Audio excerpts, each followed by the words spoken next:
Y en horas de la tarde de este viernes arribó al puerto de La Habana un buque de la Armada Mexicana con más de 600 toneladas de alimentos, medicinas y otros artículos como parte de un donativo de México a Cuba para ayudar a la isla en medio de la crisis provocada por la pandemia de la COVID-19 y el recrudecimiento del bloqueo estadounidense. Este es el primero de varios envíos de ayuda humanitaria. Sobre las 4 de la tarde, el buque de la Marina de Guerra Mexicana El Libertador llegó a La Habana después de 68 horas de navegación desde el puerto de Veracruz. A bordo arribaron unas 615 toneladas de alimentos, medicinas y oxígeno, cumpliendo un mandato del presidente mexicano Manuel López Obrador, quien ofreció a Cuba ayuda humanitaria en medio de la profunda crisis económica que enfrenta la isla.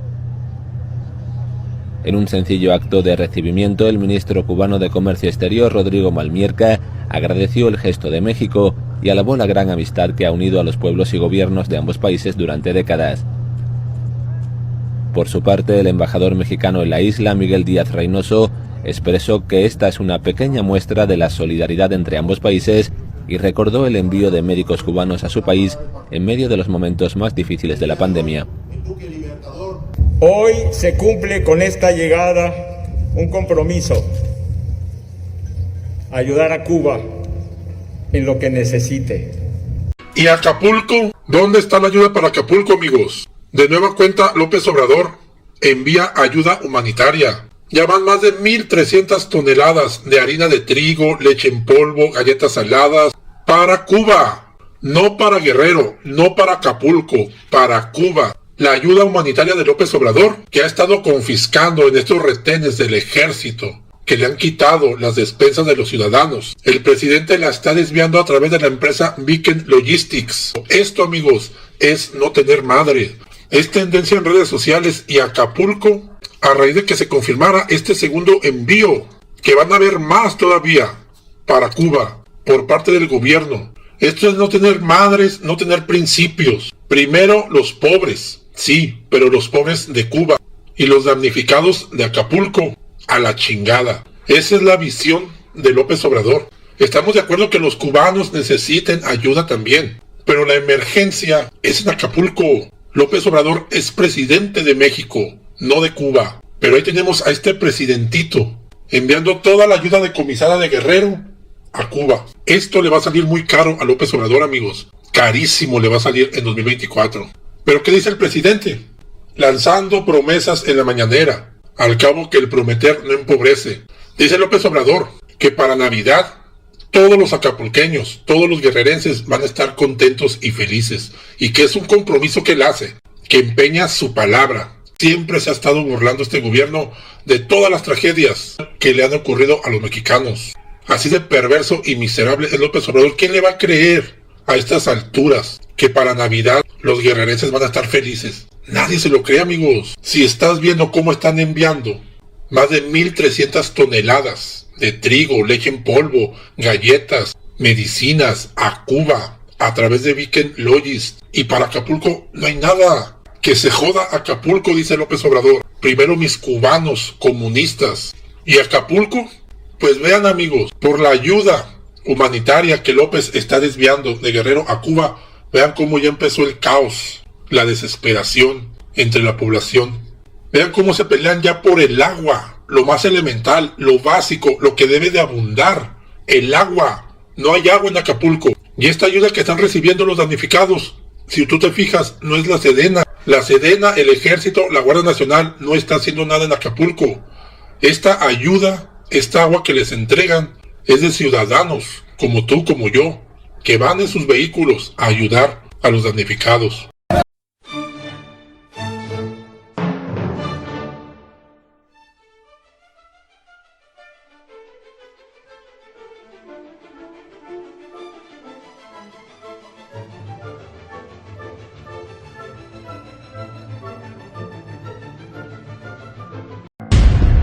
Interceptan cargamento de drogas con logos de Segalmex en Hong Kong. Más de 1 tonelada de metanfetamina oculta en conchas marinas fue decomisada en la aduana de Hong Kong en decenas de sacos de Segalmex.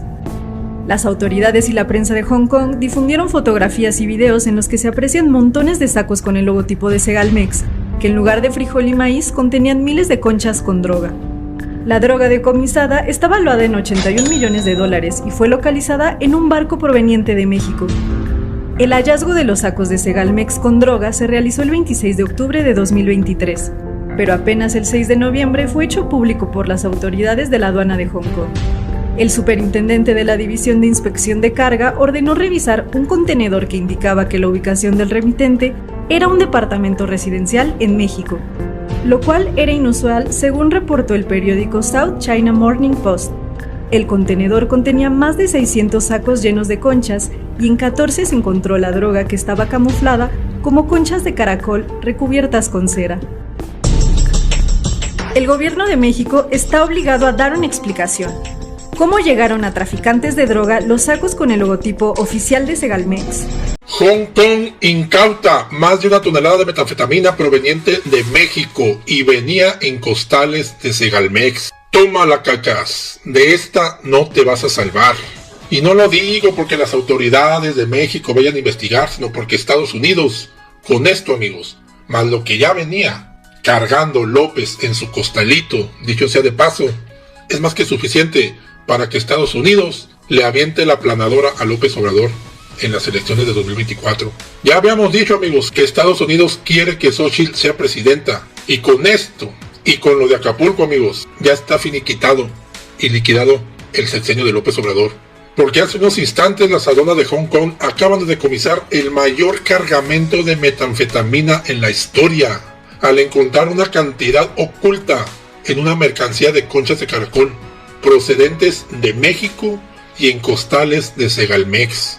Estamos hablando del mayor tráfico de metanfetaminas en años, el cual tiene un valor de alrededor de $82 millones. Aquí vemos en el video claramente cómo se muestran estas conchas que aparecen empaquetadas en bolsas de maíz, de frijol, con el logotipo de Seguridad Alimentaria Mexicana Segalmex, con la leyenda Gobierno de México y hasta el escudo nacional. Sí amigos, Segalmex, la que superó en corrupción a la estafa maestra de Peña Nieto. Segalmex, que tiene un desfalco de 15,000 millones de pesos, que ya ascendió, ya se actualizó la cifra a 20,000 millones, y ahora vemos cómo el gobierno utiliza a Segalmex para traficar con el fentanilo. Por eso López defendía a capa y espada a Ovidio, por eso se peleó con Estados Unidos, por eso decía que aquí en México no había fentanilo ni laboratorios. Pues él es el máximo ampón amigos. ¿Qué pensó este imbécil que solamente porque decía Segalmex, o porque dice Bienestar, o porque dice Morena, cualquier tipo de cargamento, no lo van a revisar en otros países? Tengan para que aprendan. Esto amigos amerita cárcel inmediata. Con esto amigos, ya López tiene una orden de aprehensión en su contra. No lo duden, para que explique en una corte de Nueva York por qué toneladas de sacos de Segalmex fueron incautados en Hong Kong con metanfetamina. Ahí está amigos, el fentamlo en su máximo esplendor. Este es el cártel de Morena, es el cártel Tabasco, el cártel del comandante Andy, del comandante José Ramón. Ahí está amigos, no hay nada que agregarle, ni una coma. Todo esto va junto con pegado, nada es casualidad, nada de lo que ocurra de aquí a 2024 va a ser al azar. Acaba de renunciar el tiktokero de Arturo Saldívar, ya se había tardado. Renuncia, pero ¿para qué renuncia? Para tener un cargo en el supuesto gobierno de la momia Sheinbaum, y digo supuesto porque ese gobierno no se va a conformar. Pero el pendejo de Saldívar ya está buscando ser el próximo fiscal general de la República, porque al momento de renunciar hace unas horas se suma a la 4T, buscando impunidad, buscando además ser el fiscal general en el gobierno de la momia. Vean la editorial del teacher Dóriga, te comparto lo que dice, porque es muy cierto. Siempre estuvo en la 4T, este tiktokero infeliz. Pues nada, que ha renunciado Arturo Saldívar a la corte. ¿Por qué? Porque quiere un cargo en el próximo gobierno, o quiere ser el fiscal general de la República. ¿Qué será ser Arturo Saldívar? Aquí tengo la carta, dice: licenciado Andrés Manuel López Obrador, estimado señor presidente, habla de sus 14 años allí, de políticas públicas, todo lo que ha hecho bien, dice, ¿no? Sin embargo, dice, considero que mi ciclo en la Suprema Corte ha terminado y que las aportaciones que puedo realizar desde esta posición en la consolidación de un mejor país se han vuelto marginales. O sea que ya se ha vuelto marginal. Y aquí viene el tema. Estimo que es de la mayor importancia sumarme a la consolidación de la transformación de México. Sumarse aquí a la 4T, donde estuvo siempre, digo, desde que López Obrador era candidato. ¿Sí? Repito estimo que es de la mayor importancia sumarme a la consolidación de la transformación de México. No de México, de la 4T, ¿sí? Desde los espacios que me brinden la oportunidad de tener incidencia en la construcción de un país más justo y más igualitario, en el que sean prioridad quienes menos tienen y más lo necesitan. Espero poder seguir colaborando hacia el México que todas y todos soñamos. Tan solo se tardó 2 horas con 15 minutos en unirse a Morena, en ponerse de rodillas ante la momia Sheinbaum. Ni Pedro Kumamoto se atrevió a tanto. Y es por eso, amigos, que Germán Martínez hace pedazos a este parásito, a este infiltrado, que era parte de la disidencia controlada. Vean cómo lo llama, cómo lo clasifica Germán Martínez, como un culi empinado. Yo no veo la causa grave que exige la Constitución en esta. Es el colofón de una trayectoria en el Poder Judicial que fue en un primer momento brillantísima, que hubo argumentos brillantes de Saldívar, el ministro Saldívar, lo de Florence Cassés, lo de otros eventos, argumentos jurídicos brillantes como ministro, y como presidente fue arrodillado frente al Palacio Nacional, fue abyecto, se culimpinó. De esta no se recupera López Obrador. Ya traía en la espalda el saco repleto de la tragedia de Acapulco. Y ahora esto, amigos, lo dijimos, los astros se iban a alinear. Dios está jugando también a favor de Xóchitl Gálvez. Hace unos minutos se hizo pública la renuncia al cargo de ministro de la Suprema Corte de la Justicia de la Nación del ministro expresidente Arturo Saldívar. Tengo una opinión encontrada al respecto.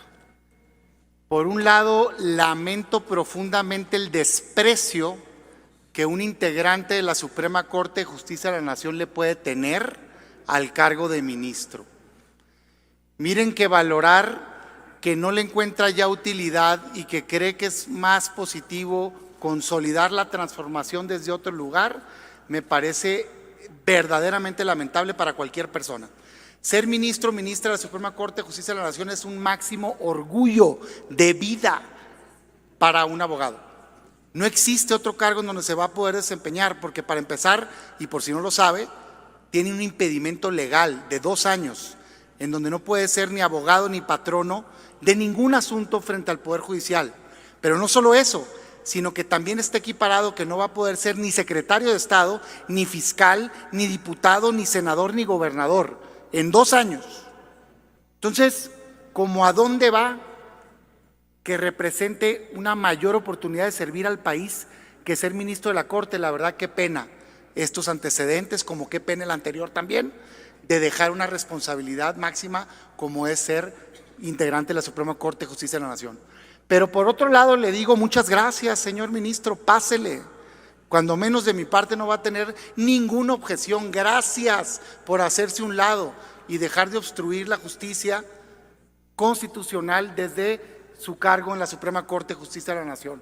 Porque si bien hay resoluciones interesantes en otra época, en la última época de este ministro que fungió como presidente y en coincidencia con este sexenio, fue una pena sus posiciones. Desde el intento de quedarse más tiempo ilegalmente al frente de la presidencia de la Corte. Concluya. Hasta resoluciones en contra de posiciones históricas de protección de derechos humanos y demás. Para tener un ministro que esté subordinado al interés del Poder Ejecutivo, mejor tengamos la oportunidad de nombrar a una nueva persona ahí. Pero mi llamado va a este Senado y particularmente a la oposición, a que estemos a la altura.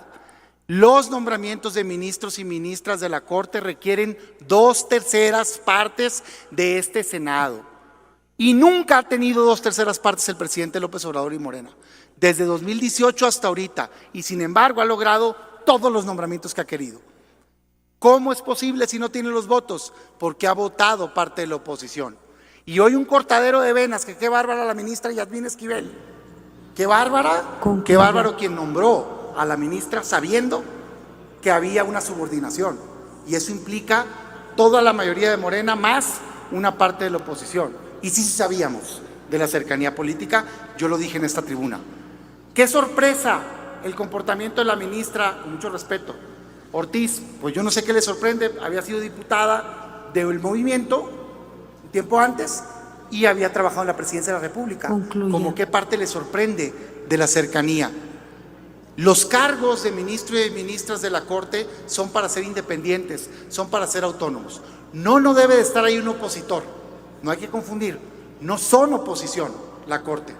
Están ahí para ser independientes, están ahí para ser autónomos. Y esa es la oportunidad que va a tener este Senado de la República.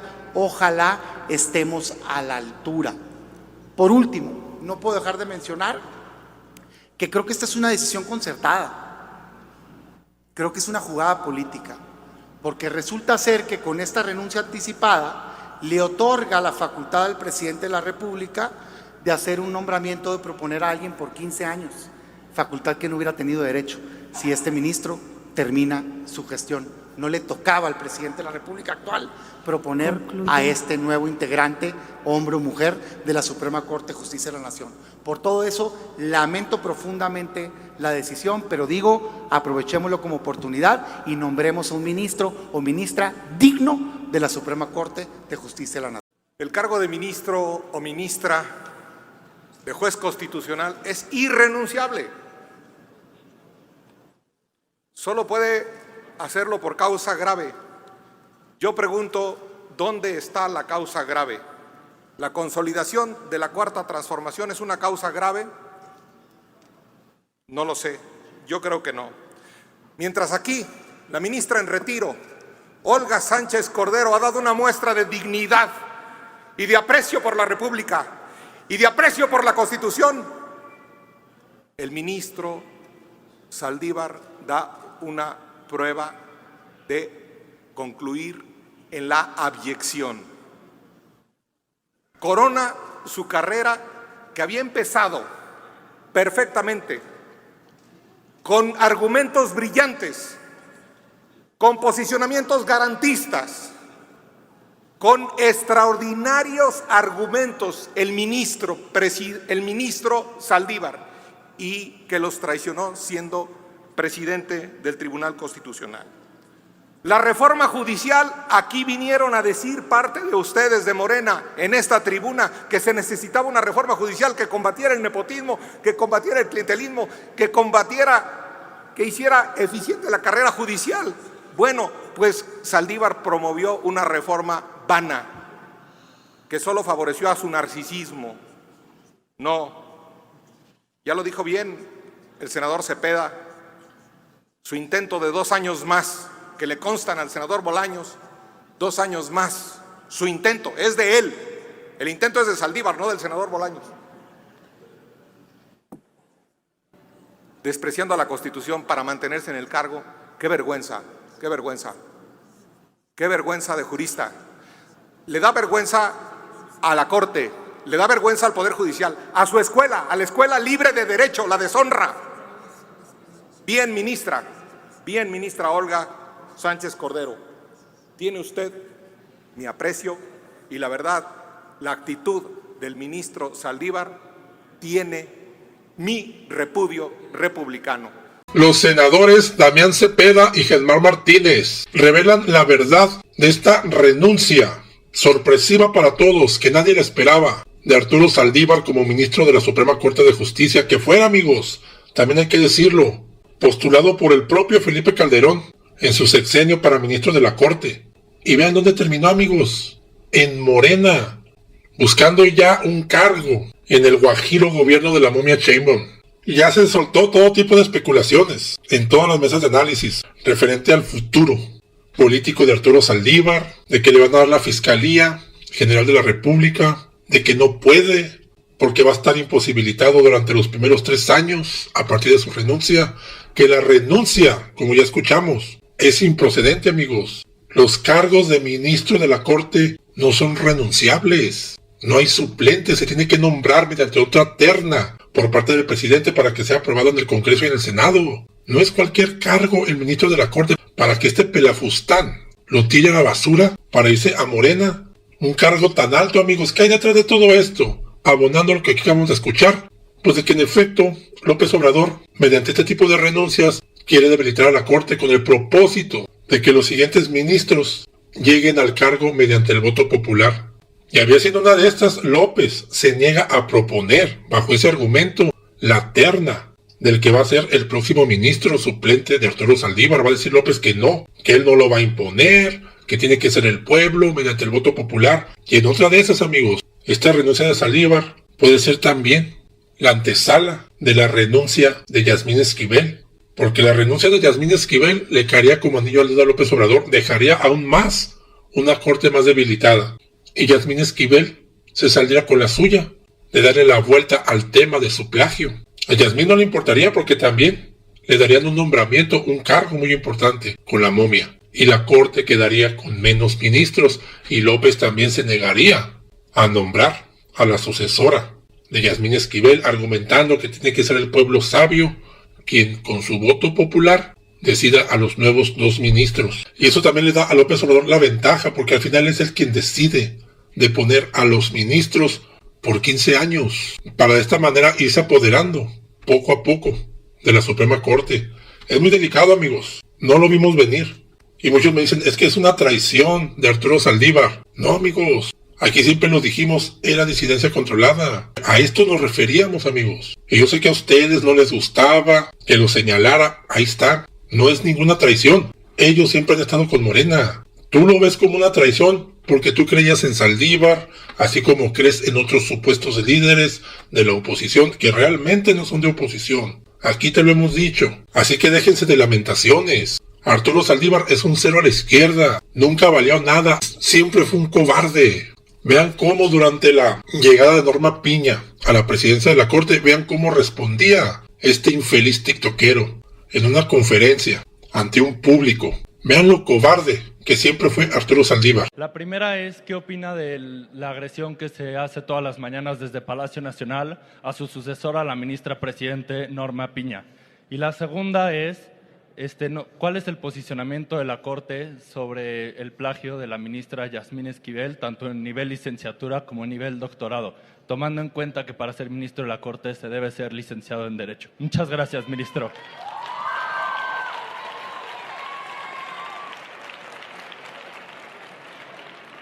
Lamentablemente no te voy a poder contestar ninguna de las preguntas.